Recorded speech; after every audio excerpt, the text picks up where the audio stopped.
rivers that flow around Shulgan-Tash are popular among rafters.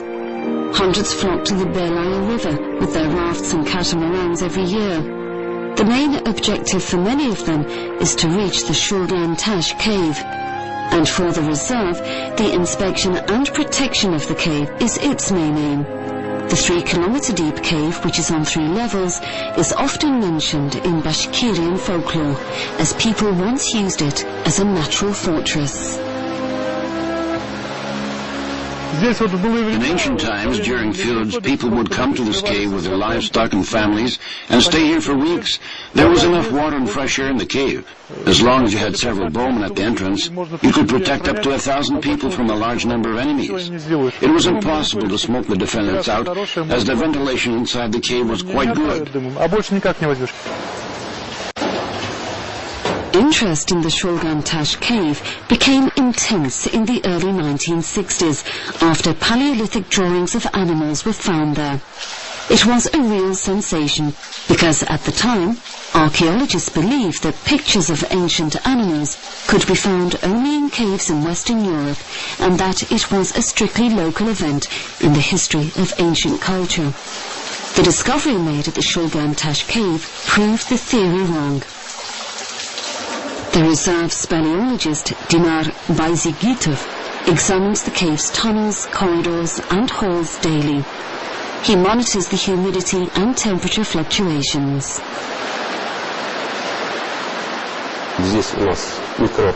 What you have here is a microclimate barrier.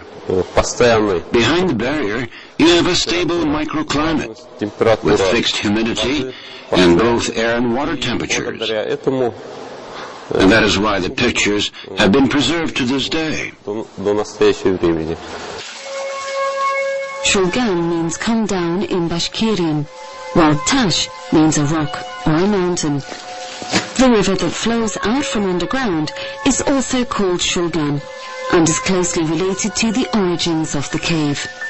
Experts believe that it's at least 5 million years old. All of the grottos, halls and levels were created by the small river, which was nothing more than a brook at times. The first time I came here, I was about 6. At that time, it wasn't too interesting for me. It was just a cave. It was only when I started to work here and heard things from the scientists who were examining it that I became interested. The temperature inside the cave stays the same all year round, between 5 and 7 Celsius. When there are a lot of people inside the cave, it affects the temperature and increases the humidity. Because of this, the ancient pictures have begun to deteriorate. Conservationists from the Hermitage Museum made accurate copies of the drawings in the main hall, next to the entrance, specifically for tourists. Another reason was that it was difficult to keep track of each and every tourist in such a large cave with insufficient lighting.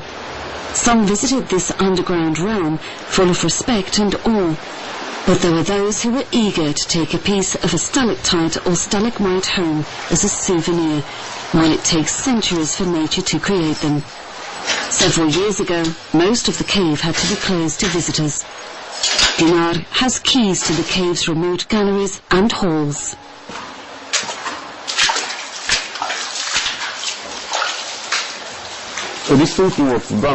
Presently, the pictures are in pretty bad shape. As you can see, half of it is covered in calcite. In the 1970s, they carried out restoration work here. Specialists cleaned the calcite off the paintings, but 30 years later, it was back again. So they decided to close this part without further restoration. More than 15,000 people have visited the cave in recent years, and each year brings more and more tourists, even though the area is remote and hard to access. Mikhail Kosarev is concerned. How can he ensure complete protection when financing is scarce? The inspector at the gatehouse doesn't sleep during the day, but at night he has to sleep anyway.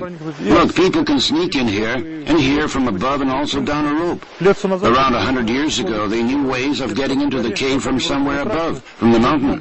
This knowledge was lost, but people can run into any such opening at any time. The extension of the existing borders of the reserve is the main strategic task for the reserve management. Shulgan-Tash is the smallest of 14 zones in the Urals, which are under special federal protection. 10 years ago, the Yamoguzin Square Reservoir was built on the river Belaya, which causes increasing harm to both the reserve and the neighboring villages year on year. Still, not everyone has been relocated from the flood zones. How is this reservoir bad for the reserve? First, it impounds quite a substantial piece of land. This year it was 4 hectares. Last year, 11 hectares. And generally, there's a risk of flooding for up to 25 hectares. It might not seem like a large number, but according to current legislation, it means dozens of millions of rubles in damages. After several years of flooding, the natural character of the territory has been downgraded a lot, and the land is losing its environmental value. That's according to the law. The authorities built a new village for residents from the flood-damaged village of Maksyutovo, but pastures which they have used for centuries and sites for traditional hunting are now covered in water. The director is concerned that the locals might want to use land on the reserve. He suggested to the Bashkirian authorities that the reserve territory is expanded to the southwest at the expense of unused land. Only by taking such measures will it be possible to retain the gene pool of the renowned Bashkirian bee. The reserve workers also live in nearby villages. The old village of Kutanova is celebrating a holiday, the Family Tree Day. It's always preceded by the long process of preparing a feast. None of the food comes from a supermarket. All of the produce is local and is cooked over an open fire. A large pot is usually used to cook lamb. We eat fish and we eat meat. You can't go without meat. It used to be that the Bashkirs ate meat with their hands and the grease ran all down them. They fed each other as well, treated each other to a good piece of meat. But sometimes they'd tie a thread around a slice of meat when no one was looking and give it to someone else. And when the person started to eat it, they'd pull the thread and the piece would slip out of their hands. It was like a joke, a game. Bashkirian cuisine can be described as quite resourceful. The people dry curds and then soak it in water and put it through a grinder in case they have no milk during the winter. This is the most common Bashkirian food. We make it out of milk. First we put the milk through a separator, then we boil it. And then we cool it off a little and add other ingredients to make it curdle. When it curdles, then you have ready-made hatag. Hatag, a type of curd, is often described as a folk remedy for stomach ailments because it's good for the digestion and takes away the feeling in one's stomach after eating traditional greasy food. They also put pies on the feast table, made with meat, berries and mushrooms. They wash it down with tea or fermented horse milk called kumis.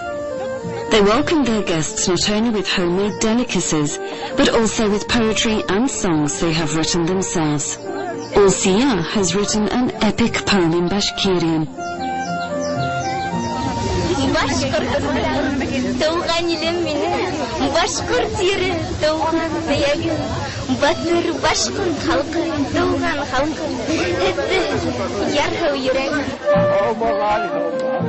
All of the village residents, even those who work or study in the town, get together at a clearing in the woods to celebrate the Family Tree Day. 7 families live in the village and each one gets ready with a family tree. Each family member, young and old, takes part. It once used to be that the Bashkirians recorded the names of their fathers, brothers and children on dog and bear skins. This is how they kept records from as far back as the early 18th century. They also issued their own version of a newspaper with reports on family events during the year. My grandfather had 3 wives. They gave birth to his children. All the wives got along well with each other because it was the husband who was responsible for the household. He provided for the whole family. He went hunting and brought back meat. The wives would share it out evenly between them. They cooked and fed their families. The head teacher of the village school, Hamziya Azikayeva, is proud of the fact that her family is big and respected. There are 108 members. The oldest person is 88 years old, and the youngest family member is just a few months. The family line continues with many branches. We have many children. It's a source of joy. And here, they only have 3 branches and no children. This is a sad thing. We put this picture up here. They come and look at it and feel hurt because others have many children while their family line has no continuation. They used to think the more children in a family, the richer the man and the stronger the family line. Now, people are having fewer children, and some branches of large family trees are dying out. But despite the demographic decline, a typical Bashkirian family will still have 3 children. The critical and long-awaited part of the feast, the concert, also takes place here at the clearing in the woods.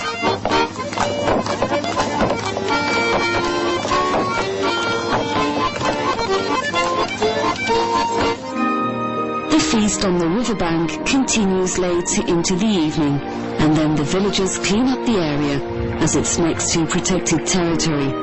The South Urals is on the UNESCO World Heritage List. This is why there are already 4 national reserves in the territory of Bashkiria, and in the future there will be 4 more, covering 16% of the republic. Still, the ancient legends of Shulgan-Tash remain some of the most mysterious in the region.